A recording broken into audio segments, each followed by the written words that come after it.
کریم اما بعد فاعوذ باللہ من الشیطان الرجیم بسم اللہ الرحمن الرحیم انما یرید اللہ لیذہب عنکم الرجس اہل البیت ویطہرکم تطہیرا صدق اللہ مولانا العظیم ان اللہ وملائکتہ یصلون علی النبی یا ایہا الذین آمنوا صلوا علیہ وسلموا تسلیما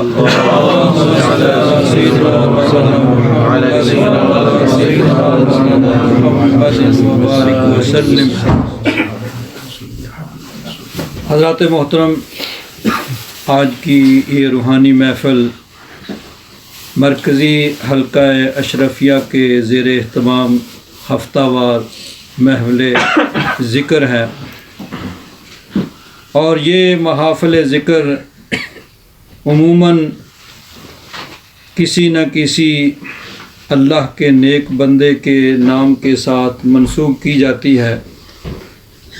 کہ جن کا عرس ان ایام میں ہو ان کے نام کے ساتھ اس کو منسوب کر دیا جاتا ہے۔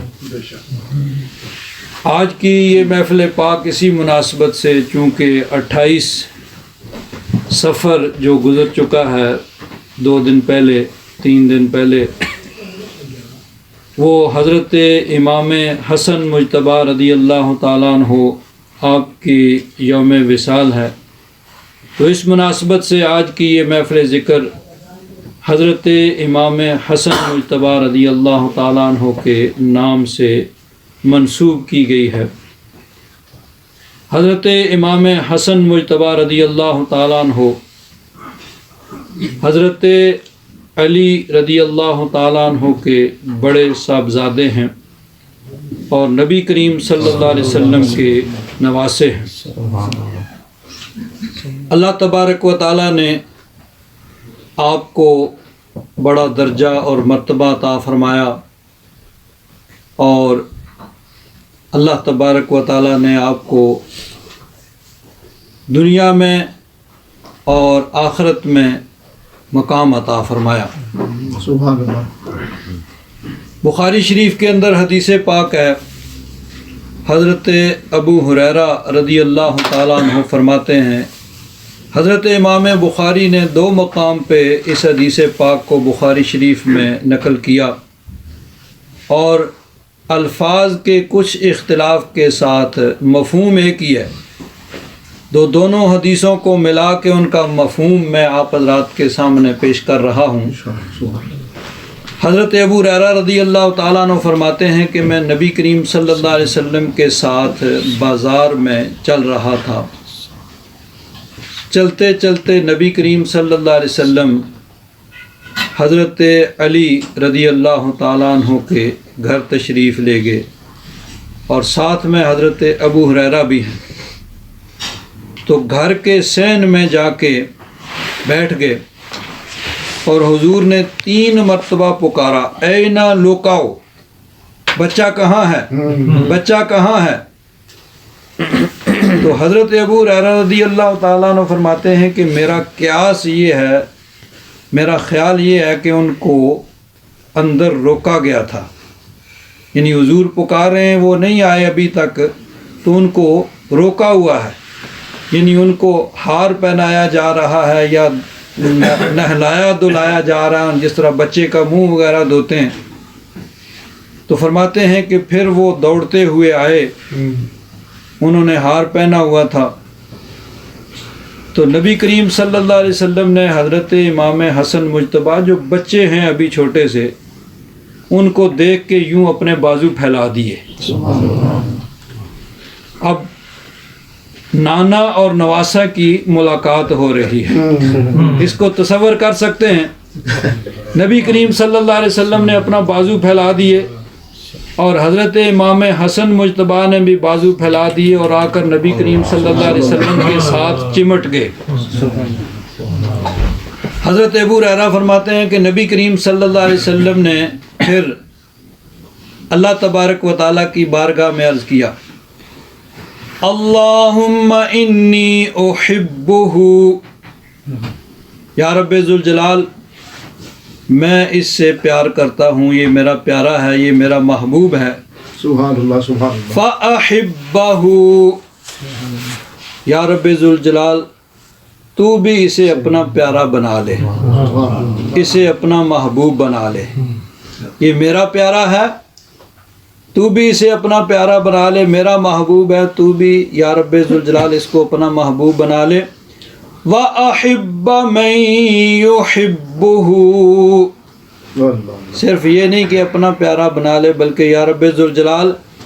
جو بھی اس سے پیار کرے تو اسے بھی اپنا محبوب بنا لے، یہ میرا پیارا ہے، یا رب ذوالجلال تو اسے اپنا پیارا بنا لے۔ اب ظاہر بات ہے نبی کریم صلی اللہ علیہ وسلم جب اللہ تعالیٰ کی بارگاہ میں دعا کر رہے ہیں تو حضور کی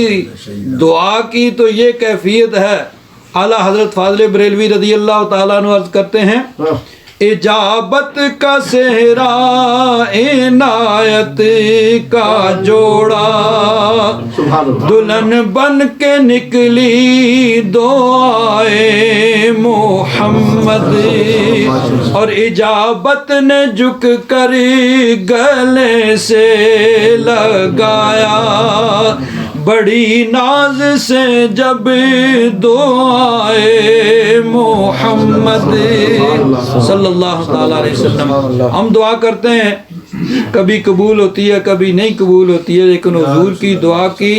شان یہ ہے کہ حضور دعا کرتے ہیں تو قبولیت آگے آ کے حضور کی دعا کا استقبال کرتی ہے۔ جب حضور دعا کر رہے ہیں کہ یا رب ذوالجلال یہ میرا پیارا ہے، تو اس کو اپنا محبوب بنا لے، وَأَحِبَّ مَن يُحِبُّهُ، جو اس سے محبت کرتا ہے تو بھی اسے پیارا بنا لے، تو اسے بھی اپنا محبوب بنا لے۔ حضرت ابو ہریرہ اسی حدیث میں ہے، حضرت ابو ہریرہ رضی اللہ تعالیٰ عنہ فرماتے ہیں کہ جب سے میں نے یہ سنا ما قال رسول اللہ صلی اللہ علیہ وسلم، حضرت امام حسن کے بارے میں یہ جو حضور نے اللہ کی بارگاہ میں عرض کیا کہ یا رب ذوالجلال جو اس سے پیار کرے، جو اس کو پیارا رکھے تو اسے بھی اپنا محبوب بنا لے، اس دن سے فرماتے ہیں حضرت امام حسن سے زیادہ پیارا میرے نزدیک کوئی ہے ہی نہیں۔ حضور کی امت میں سب سے پیارے یہ مجھے ہیں کہ حضور نے اللہ کی بارگاہ میں دعا کی ہے کہ جو ان سے پیار کرے گا وہ رب کا محبوب ہوگا۔ اور آپ نے سنا کہ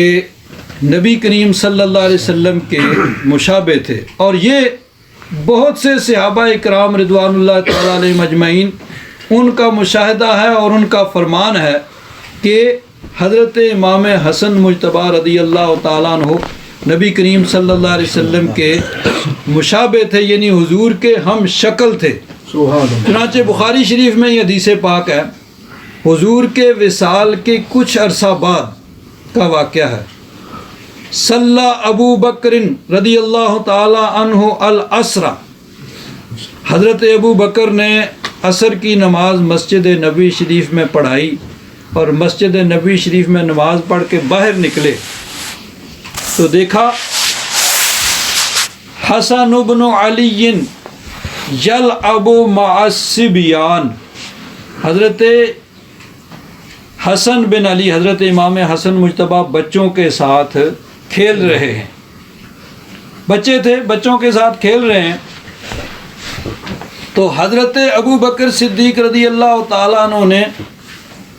فحملہ علی عاتقہ، 6-7 سال کے بچے ہیں تو ان کو بچوں میں سے اٹھا کے اپنے کندھے پہ بٹھا لیا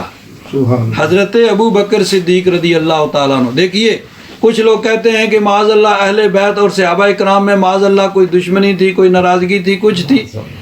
حضرت ابو بکر صدیق رضی اللہ تعالیٰ عنہ جو خلیفہ وقت ہیں، امیر المومنین ہیں، وہ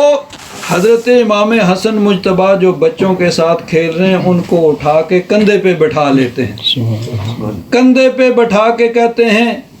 بے ابی شبیہم برسول اللہ صلی اللہ علیہ وسلم ولا یشبہ مع علی،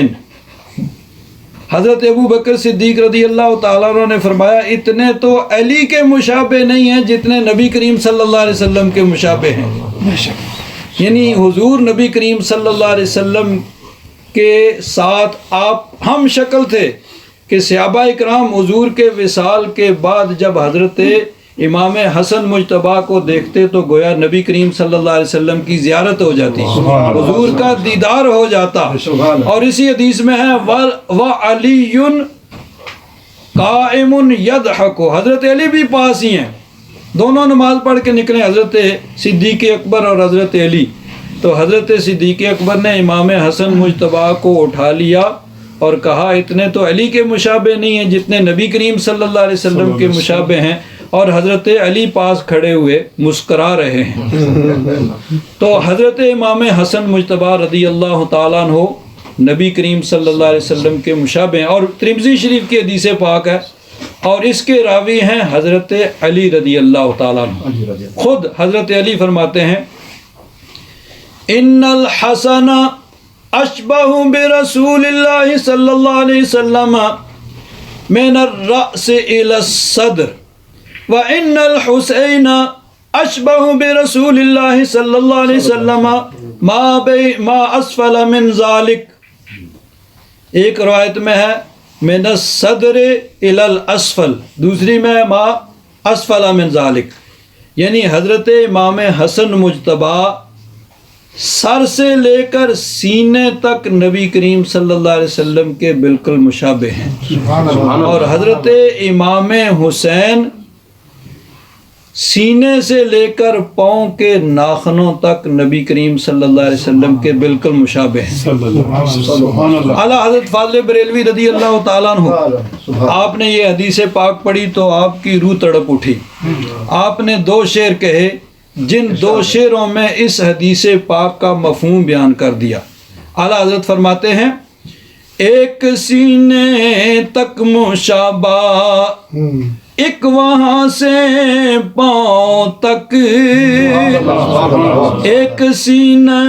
تک مشابہ، ایک وہاں سے پاؤں تک، حسن صبتین ان کے جاموں میں ہے نیما نور کا، حسن صبتین ان کے جاموں میں ہے نیما نور کا، اور صاف شکل پاک ہے دونوں کے ملنے سے عیاں. حضور کے وصال کے بعد جب صحابہ اکرام زیادہ بے قرار ہوتے حضور کی زیارت کے لیے تو دونوں شہزادوں کو ملا کے کھڑا کرتے حضور کا دیدار ہو. صاف شکل پاک ہے دونوں کے ملنے سے عیاں، خط توام میں لکھا ہے یہ دور کا نور کا، خط توام میں لکھا ہے یہ دور کا نور کا. حضرت امام حسن مجتبیٰ رضی اللہ تعالیٰ عنہ آپ کی شان کے اندر بہت سی احادیث نبی کریم صلی اللہ علیہ وسلم کی موجود ہیں، لیکن میں ایک اور بات کروں گا. آج دیکھیے دنیا میں انسانی حقوق کی بڑی بات کی جاتی ہے، خلائق بہانڈلنگ، ایکول رائٹس کی بات کی جاتی ہے، بھئی سارے انسان برابر ہیں، سب انسانوں کے حقوق برابر ہیں. لیکن جتنا اس کا چرچا کیا جاتا ہے، جتنا پراپیگنڈا کیا جاتا ہے، پریکٹیکلی اگر دیکھا جائے تو اس کا عشر عشیر بھی نہیں ہے. گراؤنڈ ریئلٹی یہ ہے، آن دی گراؤنڈ اگر دیکھا جائے تو شور بڑا ہے، تقریروں میں، ٹی وی پہ، ہر جگہ پہ یہ بات یعنی کہی جاتی ہے بھئی سب انسان برابر ہیں، گورے کالے مشرقی مغربی ہر طرح کے لوگ، ہر رنگ کے، ہر نسل کے برابر ہیں، سب کے برابر حقوق ہیں. لیکن عملاً اگر دیکھا جائے، پریکٹیکلی دیکھا جائے تو یہ چیز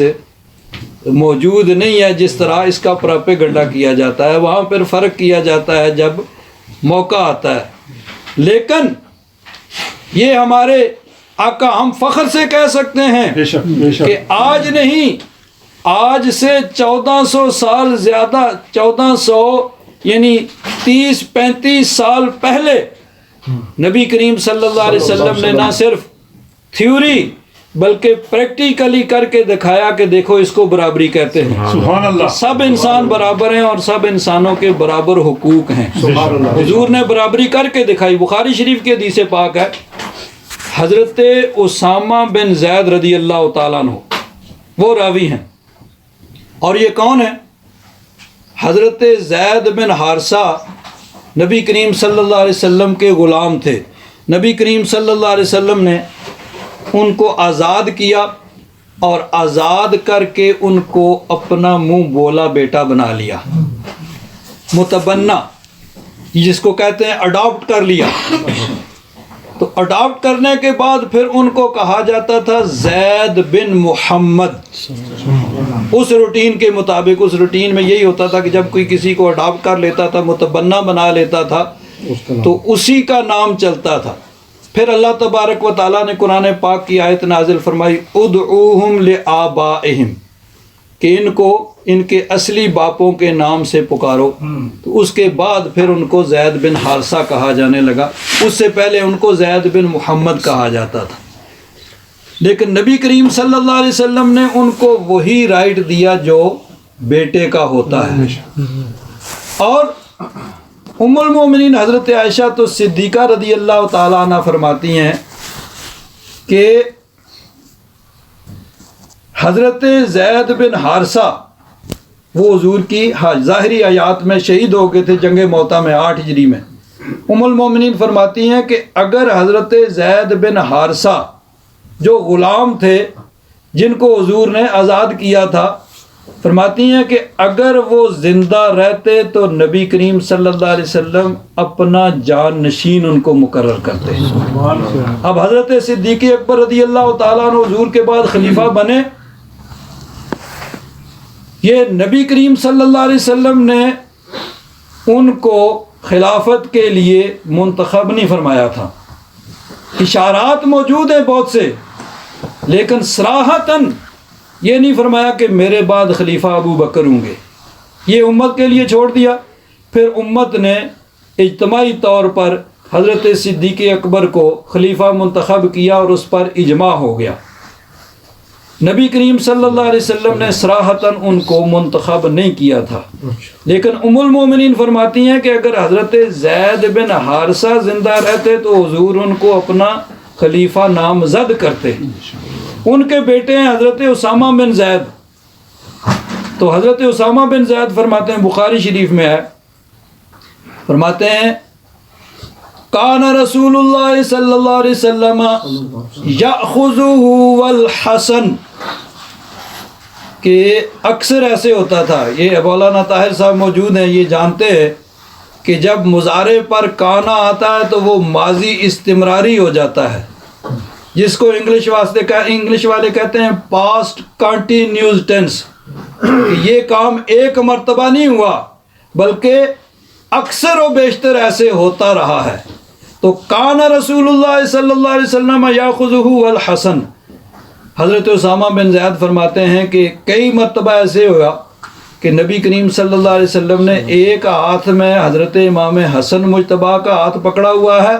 اور دوسرے ہاتھ میں حضرت اسامہ بن زید کا ہاتھ پکڑا ہوا ہے۔ ایک طرف نواسا ہے، بیٹی کا بیٹا ہے جن کے فضائل و کمالات ابھی آپ نے سنے،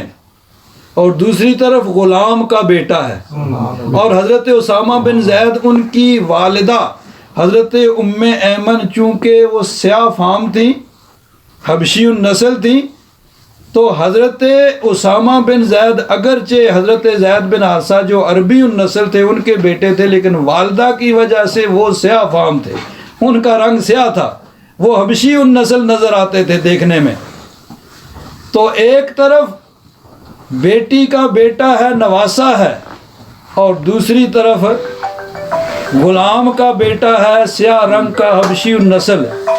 تو دونوں کا ہاتھ پکڑتے ہیں، اور دونوں کا ہاتھ پکڑ کے حضرت اسامہ بن زید فرماتے ہیں حضور نبی کریم صلی اللہ علیہ وسلم اللہ تعالیٰ کی بارگاہ میں دعا کرتے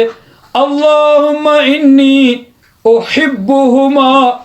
فاحبہما، یا رب ذوالجلال میں ان دونوں کو پیار کرتا ہوں، یہ دونوں میرے محبوب ہیں، یہ دونوں میرے پیارے ہیں، تو ان دونوں کو اپنا پیارا بنا دے۔ آج دنیا میں کوئی دکھائے کہ اس طرح برابری کی ہو، اور سارے انسانوں کے برابری کے جو دعوے کیے جاتے ہیں یا تقریریں کی جاتی ہیں، کسی نے برابری کر کے دکھائی ہو،